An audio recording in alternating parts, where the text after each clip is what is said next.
Good morning students. देखिए आज फिर आप लोग को एक वीडियो है जिसमें ये 3 नंबर या 5 नंबर में परीक्षा में एक क्वेश्चन मस्ट होता है, पूछता है। जैसे कि यहाँ पे कह रहा है कि सिद्ध करे कि √5 एक अपर में संख्या है, और दूसरा क्वेश्चन लिए हैं कि सिद्ध करे कि 5 माइनस √3 एक अपर में संख्या है। ये दोनों क्वेश्चन को हम समझाने का प्रयास करेंगे एकदम नॉर्मल विधि से। अगर ये दोनों क्वेश्चन आप याद कर लेते तो इस दो क्वेश्चन के आधार पर कितना क्वेश्चन आप बना सकते हैं ऐसे, वो भी आपको हम बता देंगे। तो चलिए वीडियो को स्टार्ट करते हैं। सबसे पहले हम इस क्वेश्चन को सोल्व कर रहे हैं, उसके बाद ऊपर वाले क्वेश्चन को हम आप लोग को सोल्व कर देंगे।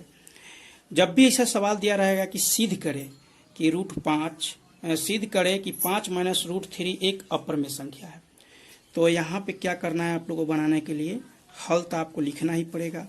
हल लिख के मान लेंगे जैसे कि माना कि 5 माइनस √3 एक परिमेय संख्या है, एक परिमेय संख्या है,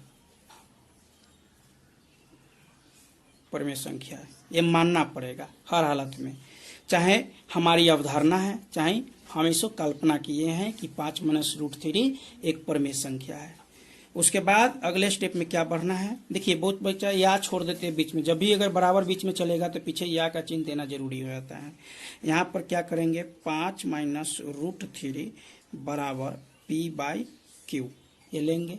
अब आपको ये जो लिए हैं ये थोड़ा लिखना पड़ता है। क्या लिखना पड़ता है कि जहाँ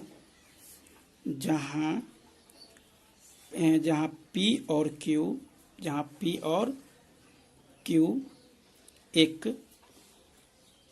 कोई पूर्णांक भी लिख सकते हैं, या धनात्मक विषम पूर्णांक लिख सकते हैं, या p और q का उभयनिष्ठ गुणनखंड एक के अलावा कोई और नहीं है, ये भी लिख सकते हैं। लेकिन सबसे सरल ये होगा जहां p और q एक सअभाज्य है, यहाँ यही सबसे सुंदर होगा। सअभाज्य है,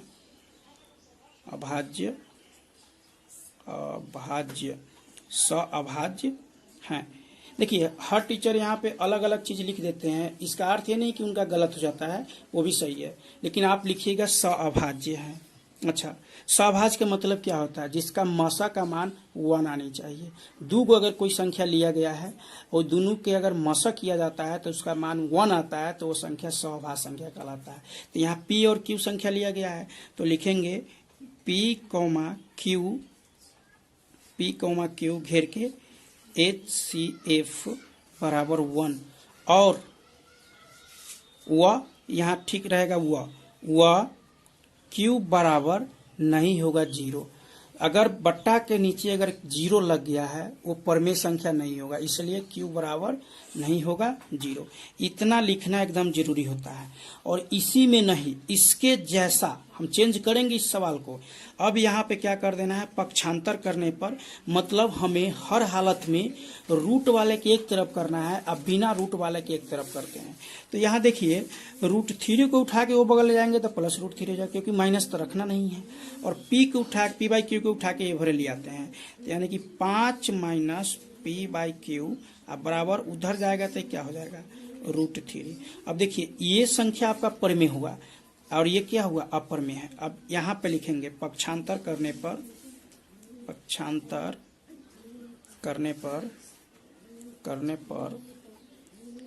√3 एक अपरिमेय संख्या है, अपरिमेय संख्या है, और 5 माइनस p/q एक परिमेय संख्या है। क्या हुआ, परिमेय संख्या है, परिमेय संख्या। ठीक, अब उसके बाद लिखिएगा चूंकि परिमेय संख्या बराबर नहीं होती है अपरिमेय संख्या, कभी भी नहीं होगा। परिमेय संख्या बराबर नहीं होती है अपरिमेय संख्या। अतः हमारी अवधारणा जो माने हैं आप, अतः हमारी मान्यता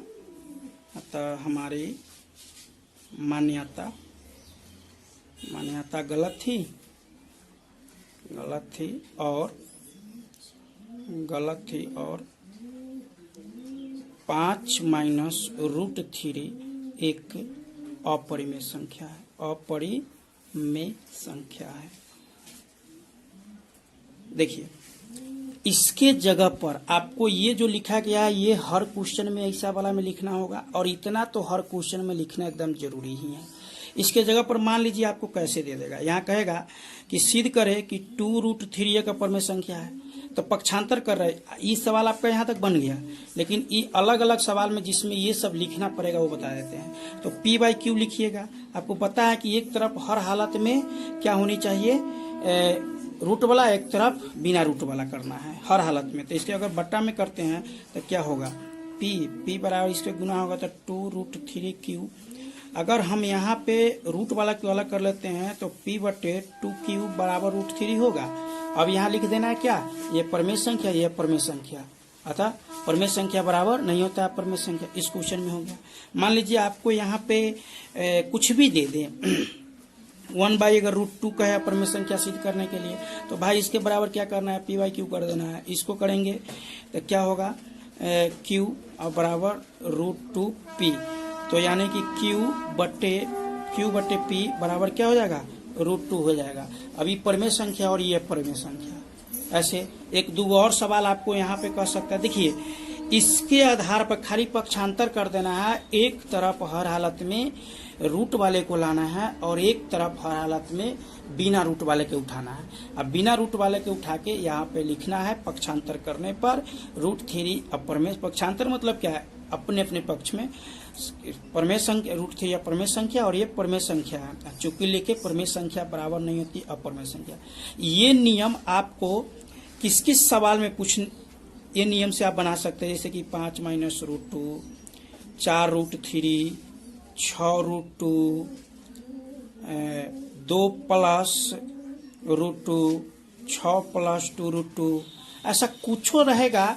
तो आप उसको यही सोचना है मन में क्या, कि एक तरफ हर हालत में पक्षांतर करना है, एक तरफ माने कि बिना रूट वाला करना है, और एक तरफ आप रूट वाला करना है।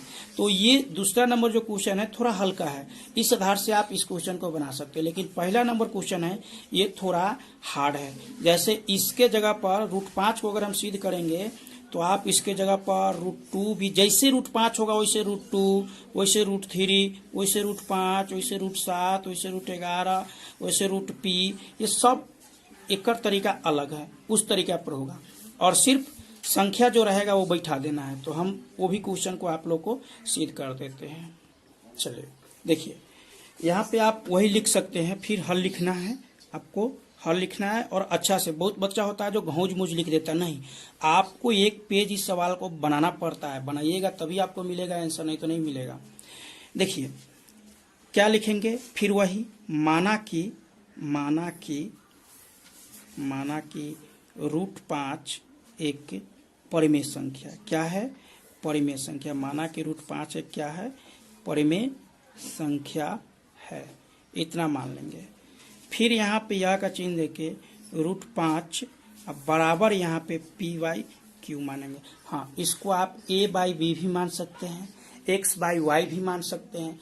ABCD का कोई भी अक्षर आपको अगर मानना है तो आप मान सकते हैं, कोई दिक्कत नहीं। अब फिर इसमें वो में जो लिखे थे वही चीज वाला लिखना। क्या लिखना है, जहां p और q एक सभाज्य संख्या है, अभाज्य संख्या है। क्या है, सभाज्य संख्या है, या p और q कोई पूर्णांक है, या p और q एक विषम पूर्णांक है जिसमें एक के अतिरिक्त उसका कोई वनिष्ठ गुणनखंड नहीं है, ये भी लिख सकते हैं। लेकिन अच्छा यही होगा कि जहां p और q एक सभाज्य संख्या है, और उसके बाद क्या, p q का क्या HCF बराबर 1 भी होता है, तब जाके अभाज्य होगा। और जहां q बराबर नहीं होगा क्या, 0, q बराबर नहीं होगा 0। अच्छा, उस सवाल में हम सीधे पक्षांतर किए हैं, लेकिन इस सवाल में पक्षांतर नहीं करेंगे, इसका तरीका अलग है। इसके तरीके पर आप √2, √3, √5, √7, √11, √13, √17, √23 ऐसे बना सकते हैं, दिक्कत नहीं होगा। यहाँ लिखेंगे दोनों तरफ वर्ग करने पर क्या होगा, दोनों तरफ वर्ग करने पर, दोनों तरफ वर्ग करने पर, जब वर्ग करने मतलब क्या है, स्क्वायर करना है, तो √5 का स्क्वायर होगा तो क्या होगा, बराबर यहाँ P/Q का पूरा का होल स्क्वायर होगा। ठीक, तो ये क्या हो जाएगा 5, और यहाँ पे क्या हो जाएगा P²/Q²। अब 1 करेंगे यानी कि क्या होगा कि 5Q² बराबर क्या होगा P²। अब देखिए ये इसके गुना में है, इसका अर्थ है कि P 5 से विभाजित होगा। P क्या होगा 5 से विभाजित होगा। हाँ, जब इसके गुना में अगर हम Q² बराबर अगर लिखते तो क्या होता P²/5, मतलब P² कितना से विभाजित हो रहा है 5 से विभाजित हो रहा है। तो यही लिखेंगे इस परिणाम में, इस परिणाम में P² 5 से विभाजित है, तो P भी 5 से विभाजित होगा। P भी 5 से विभाजित क्या होगा समीकरण यहाँ पे आप 1 ला सकते हैं। ठीक है, यहाँ पे आप क्या कीजिएगा कि यहाँ लिखना है P बराबर, ऐसे लिख देना P बराबर 2m मान लीजिए, नहीं 2 नहीं मान सकते, 5 का सिद्ध कर रहे हैं तो 5 न मानना है, 2 का सिद्ध करेंगे 2 मानेंगे, 3 का सिद्ध करेंगे तो 3 मानेंगे, 5, हाँ यहाँ m के जगह पर x मानिए, r मानिए, कुछ भी मानिए, कोई दिक्कत नहीं है। अब इसको आप 2 मान सकते हैं, तो समीकरण 1 और 2 से यहाँ पे लिखेंगे समीकरण 1 और समीकरण 2 से, 1 और समीकरण 2 से। तो जहां भी समीकरण 1 में P का मान है उसका जगह पर बैठाएंगे, तो यहाँ 5Q² बराबर 5m², क्योंकि P के मान है ना 5m, इसलिए P के जगह पर 5m² है तो स्क्वायर किए हैं। तो यहाँ 5Q² बराबर क्या हो जाएगा 25m²। अभी 5 से कट जाएगा 5। अब देखिए Q² बराबर 5m²। अब आपको ये 5 से Q विभाजित है, क्योंकि गुना के रूप में इसमें है, तो वही लिखेंगे इस परिणाम में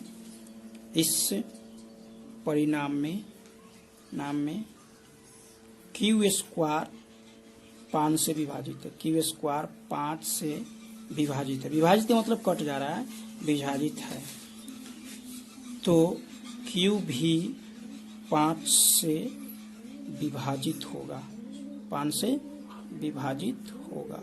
अच्छा, अब बताइए ऊपर क्या माने थे, ऊपर माने थे ना कि P और Q का गुणनखंड 1 है, केवल 1 है, लेकिन यहाँ दोनों 5 से कटा है, तो 5 का मसा का मान क्या हो जाएगा 5 हो जाएगा। तो लिखेंगे चूंकि उपयुक्त परिणाम में P Q 5 से विभाजित है, P और Q 5 से विभाजित है, इसलिए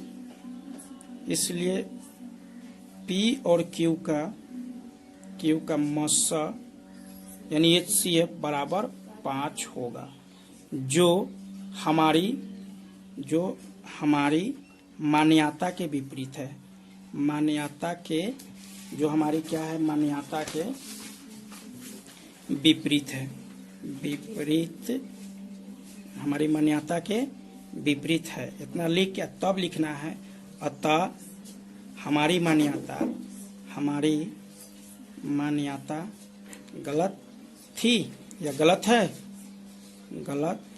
है और √5 एक अपरिमेय संख्या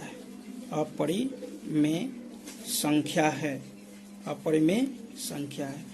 देखिए अब आपको इसके जगह पर दूसरा देगा तो कैसे आप उसको चेंज कर सकते हैं। दूसरा देगा तो जहां जहां भी 5 हुआ है ना, अगर 2 को सिद्ध करना है तो जहां जहां यहाँ 5 है उसके जगह पर 2 लगा देंगे। 3 का सिद्ध करना है तो जहां जहां पे 5 है उसके जगह पर 3 लगा देंगे। जहां जहां पे आपको माने कि अगर 7 सिद्ध करना है तो जहां जहां पर अभी 5 है उसके जगह पर 7 लगा देंगे। बाकी बात इसमें आपको √2, √3, √5, √7, √11, √13, √17, √23, √P, √Q, ये सारे सिद्ध हो जाएगा इसके जैसा पर। तो अगर आपको ये दोनों क्वेश्चन अगर अच्छा से अगर बनाने आ गया ना, समझ गया ना, तो आपको परीक्षा में 3 नंबर से लेके 5 नंबर तक कोई नहीं रोक सकता है। इसलिए हम चाहेंगे कि आप लोग इस क्वेश्चन को बार बार देख के समझने का प्रयास कीजिए। चलिए मिलते हैं एक नेक्स्ट वीडियो में।